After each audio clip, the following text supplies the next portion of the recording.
عیدی بهش چی بدن؟ سوالی که خیلی همون این روزا داریم از خودمون میپرسیم که به بچهای فامیل چی عیدی بدیم.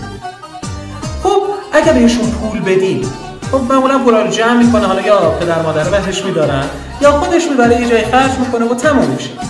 و با خودش میگه خب عیدی پول دیگه میرم پول میگیرم و یه چیز بدی اصلا تو ذهنش ایجاد میشه. اما اگه بچه کوچیکه بیایم چیکار کنیم؟ چیزای خاصی بهش عیدی بدیم که هم یه چیزی یاد بگیره، هم بفهمه که عیدی فقط پول نیست و هم مسئولیت پذیری رو بهش آموزش بدیم. حالا چیزی که براش بمونه یادگار. مثلا یه بذر گیاه ما میتونیم هدیه بدیم. یک بذر گیاه خیلی زیبا بهش هدیه میدیم. با این شرایط این بذر رو اگر بهش رسیدگی بکنیم همچین گیاه زیبایی رو به تو تحویل میده. بچه با این کار یاد میگیره مسئولیت پذیر باشه.